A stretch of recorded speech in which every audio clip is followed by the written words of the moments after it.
అండి నేను మీ శ్రీదేవి ఈరోజు నా మార్నింగ్ రొటీన్ వ్లాగ్ అయితే మీ అందరితో షేర్ చేసుకోవాలనుకుంటున్నాను. అండ్ అలాగే ఈరోజు బ్రహ్మముడి సీరియల్ ఏం జరగబోతుందో కూడా షేర్ చేసుకోవాలనుకుంటున్నాను.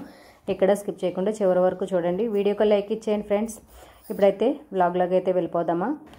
ఈరోజు బ్రహ్మముడి సీరియల్ అయితే ఆస్తులు తాకట్టు పెట్టి రాజ్ కావ్య అమెరికాలో సెటిల్ అయ్యేందుకు ప్లాన్ చేస్తున్నారని రుద్రాణి చెబుతుంది. నాకు అన్యాయం జరుగుతుందని రుద్రాణి చెబుతుంది. తను రెచ్చగొడితే రెచ్చిపోతట్లేదు, నాకు అన్యాయం జరుగుతుంది కాబట్టి ఇప్పుడు కళ్ళారా చూస్తున్నాను కాబట్టి మాట్లాడుతున్నా అని ధాన్యలక్ష్మి అంటుంది.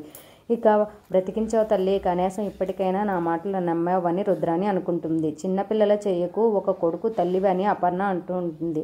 ఆ కొడుకు కోసమే నా తాపత్రయం, అందరి ముందు మాట్లాడి చెడ్డదాన్ని అవుతున్నాను అని ధాన్యలక్ష్మి అంటుంది. ఇప్పుడు ఏంటి, రాజ్ కావ్య ఆస్తులు తాకట్టు పెట్టి అమెరికా వెళ్తున్నారని అంటుంటారు.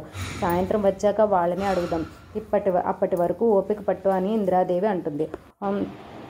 ఓపిక పట్టి వయసు అయిపోతుంది కానీ ఆస్తుల చిల్లిగవ్వ కూడా రావట్లేదని గొణుక్కుంటుంది ధాన్యలక్ష్మి. సాయంత్రం వరకు ఓపిక పట్టమన్నారు కదా, ఎందుకు గొణుక్కుంటావని ప్రకాశం అంటుంటాడు.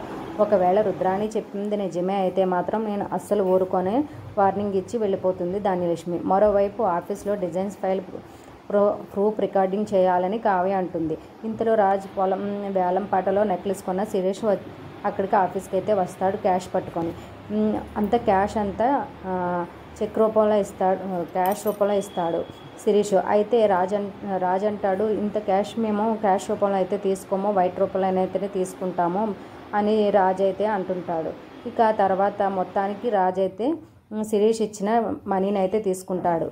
అప్పుడు కావ్య అంటుంది, ఇదంతా మనం బ్యాంక్లో డిపాజిట్ చేసుకోవాలి కదా అంటే, ఈరోజు బ్యాంక్ సెలవు కదా కుదరదు, తర్వాత రోజు డిపాజిట్ చేద్దామని చెప్పేసి వాళ్ళిద్దరూ కొంచెం సేపు డిస్కషన్ అయితే చేసుకుంటారు. ఇక మరోవైపు సంతోషంగా అప్పుడు కళ్యాణ్ అప్పుకి కాల్ చేస్తుంటాడు. తర్వాత నిన్న జరిగిన విషయాల గురించి, మ్యూజిక్ డైరెక్టర్ గురించి అవకాశం వచ్చింది అని అప్పుతో చెప్తాడు కళ్యాణ్. సో ఇంకా వాళ్ళిద్దరూ చాలా హ్యాపీగా ఫీల్ అవుతారు. ఆ తర్వాత ఇంకా రాజ్ కావ్య మళ్ళీ నైట్కి ఇంటికి అయితే వచ్చారు. ఇంకా డిన్నర్ టేబుల్ దగ్గర రాజ్, నువ్వు కావ్య కలిసి మన ఆస్తులతో పాటు ధాన్యలక్ష్మి రుద్రాన్ని సంపాదించిన ఆస్తులను అమ్మేసి వచ్చిన డబ్బు డాలర్స్గా మార్చేసి ఫారెన్కు పారిపోవాలనుకుంటున్నారు చెప్పరా, అమెరికాకు ఎందుకు పారిపోవాలని అనుకుంటున్నారు, ఎవరికి చెప్పకుండా వెళ్తే దాన్ని పారిపోవడమే అంటారు కదా, అందుకే కదా నువ్వు పాస్పోర్ట్ వీసాలు రెడీ చేసుకుంటున్నావు, పక్క వాళ్ళ ఆస్తులు అమ్మి హక్కు నీకెవరిచ్చారు అని నిలదీస్తుంది అపర్ణ. నేను డాలర్స్గా మార్చడం ఏంటి అని రాజ్ అంటే, నటించుకో, నువ్వు చెప్పకపోతే మాకు తెలియదా, వెనక నుంచి ధాన్యలక్ష్మి రుద్రాణి మోసం చేస్తే కనిపెట్టలేమనుకుంటున్నావా, ఏం రుద్రాణి మీ ఆస్తినే కదా వాడు డాలర్స్గా మార్చేస్తున్నాడు అని అపర్ణ అంటుంది.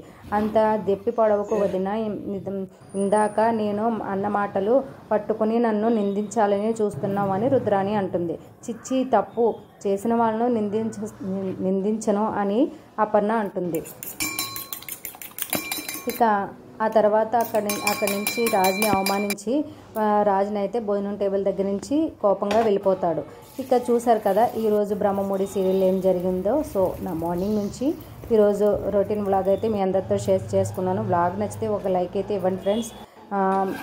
ఇంకా రేపు సీరియల్ ఏం జరగబోతుందో తెలుసుకోవాలనుకుంటే ముందుగా మా ఛానల్ అయితే సబ్స్క్రైబ్ చేసుకోండి. అండ్ అలాగే తర్వాత డిన్నర్ అయిన తర్వాత రాజ్ కావ్యలు శిరీష్ ఇచ్చిన క్యాష్ని మంచం మీద కూర్చొని ఇద్దరు కౌంట్ అయితే చేసుకుంటాడు. వాళ్ళిద్దరూ కౌంట్ చేసుకున్న క్యాష్ని తను చూస్తాడు, రుద్రాణి వాళ్ళ కొడుకు చూస్తాడు. చూసి తలుపు చాటు నుండి దొంగచాటుగా చూస్తాడు. ఇదంతా వెళ్ళి మళ్ళీ రుద్రాణితో చెప్తాడు. వాళ్ళిద్దరూ కలిసి ఒక పెద్ద ప్లాన్ అయితే వేస్తున్నారు. ఏం ప్లానో తెలుసుకోవాలంటే